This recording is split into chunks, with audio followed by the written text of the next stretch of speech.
Hello, children. Good to see you all. Yes. Hello, all to all the online children too. We welcome you in the name of Jesus. I pray that the Lord will really speak to all of you. Okay? So I want to ask you a question, children.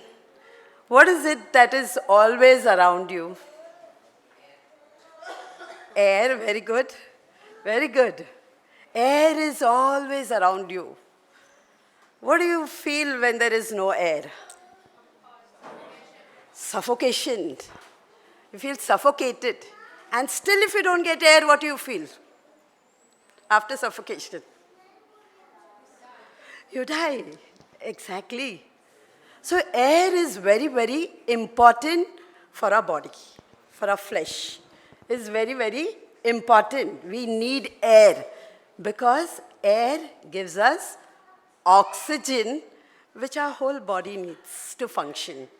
If you don't get that oxygen, slowly our health deteriorates. It deteriorates and we die. Okay?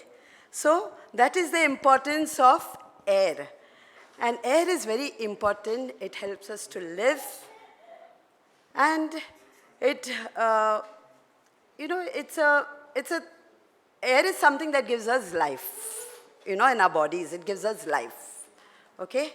So same way, when air moves strong, like a fast, what do you call it?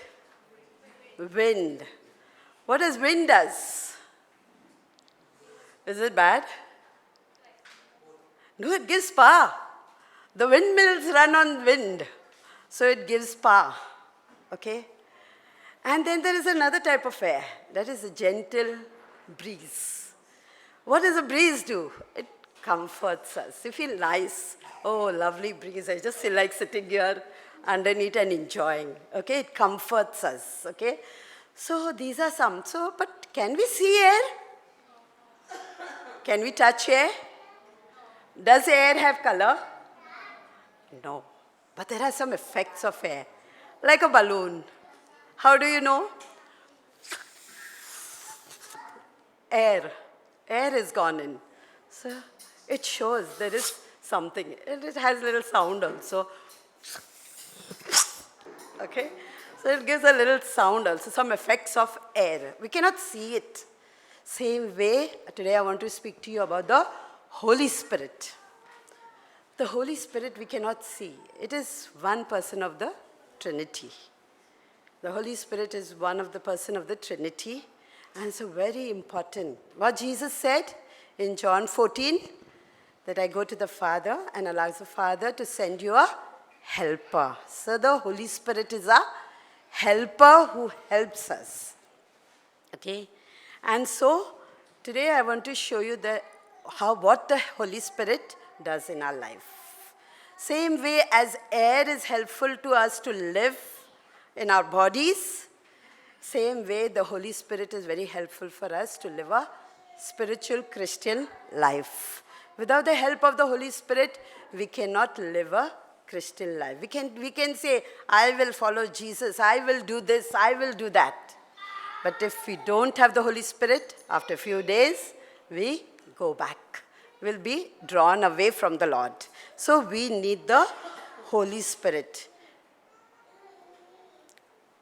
We'll look at a verse in Romans 8. You all have your Bibles, open the chapter 8 of Romans. I want to tell you what the Holy Spirit does. Okay? As we heard, that it is very important in our lives. So, in our Christian lives, as air is important in our bodies, gives us oxygen, same way the Holy Spirit is very important in our Christian life. It helps us to live. Chapter 8, verse 6. In the middle it says, set on the Spirit. The Spirit is life. The Spirit is life and peace. So the Holy Spirit is life. It gives us life. Okay? Then we heard that strong air gives us power to get energy. Same way, the Holy Spirit gives us power to overcome all our weaknesses. In verse 26, he says, in the same way, the Spirit also helps in our weaknesses. So, the Holy Spirit, you say, this sin is troubling me. This sin of lying or this sin of anger is troubling me. How can you overcome? You need power. You cannot do it on your own. So the Holy Spirit will enable you to win over this lying and this anger, whatever sin is that is troubling you. It gives us power in our weak points. Whatever is weak in our weakness, the Holy Spirit will help us. He will come and be with us and help us to fight back. So the Holy Spirit helps us. And one more thing the Holy Spirit does, it fills us with God's love. Fills us with God's love. And we see in verse 15 and 16, for you have not received the spirit of slavery leading to fear again, but you have received a spirit of adoption. So the Holy Spirit gives us adoption. We are adopted by God. We are His children now. And so it gives us so that we can cry out, Abba, Father. In verse 16, the Spirit Himself testifies with our spirit that we are children of God. So the Holy Spirit makes us children of God. Yes, so my dear children, you need to cry out to the Lord. Lord, fill me. There is no age. You'll say, oh, the elders need it and the big people need it. The children also need the Holy Spirit. So you cry out to God, Lord, today, right now, fill me with your Holy Spirit. I need it. Without the help of the Holy Spirit, I am helpless. Yeah, so we need to be dependent. For our spiritual needs, for everything, we need to be dependent on the Holy Spirit. That's why He is called the Helper. So He is always there to stand with you in any situation. You just cry out, help, and help is there with you.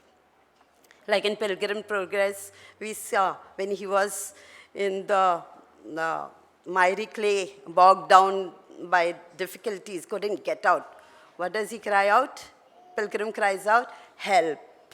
And that's the hand of God that comes out and helps him. So help is always there for us. The Holy Spirit is always there to help us in all the time. Like just air is needed for our body, the Spirit is needed to give us life in our spiritual walk with the Lord.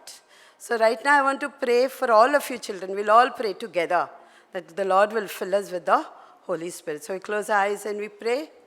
Father in heaven, we thank you and praise you, Lord. Thank you, Lord, that you are chosen us before the foundation of the world, Lord. Thank you, Lord, that we are your children, Lord. That you poured out your Holy Spirit in our hearts and your Spirit has given us your love, Lord, and filled us to overflowing, Lord. I pray right now, Lord Jesus, that you will fill all our children, Lord, with your Holy Spirit. All our young ones, all our teens, all the older people, all of us with your Holy Spirit, Lord. We are helpless without you, Lord. We need you, Lord. We need you. Fill us with your Holy Spirit, Lord, so that, Lord, we can live a victorious and a life that will glorify you, Lord Jesus. Thank you for hearing us. In Jesus' name, amen.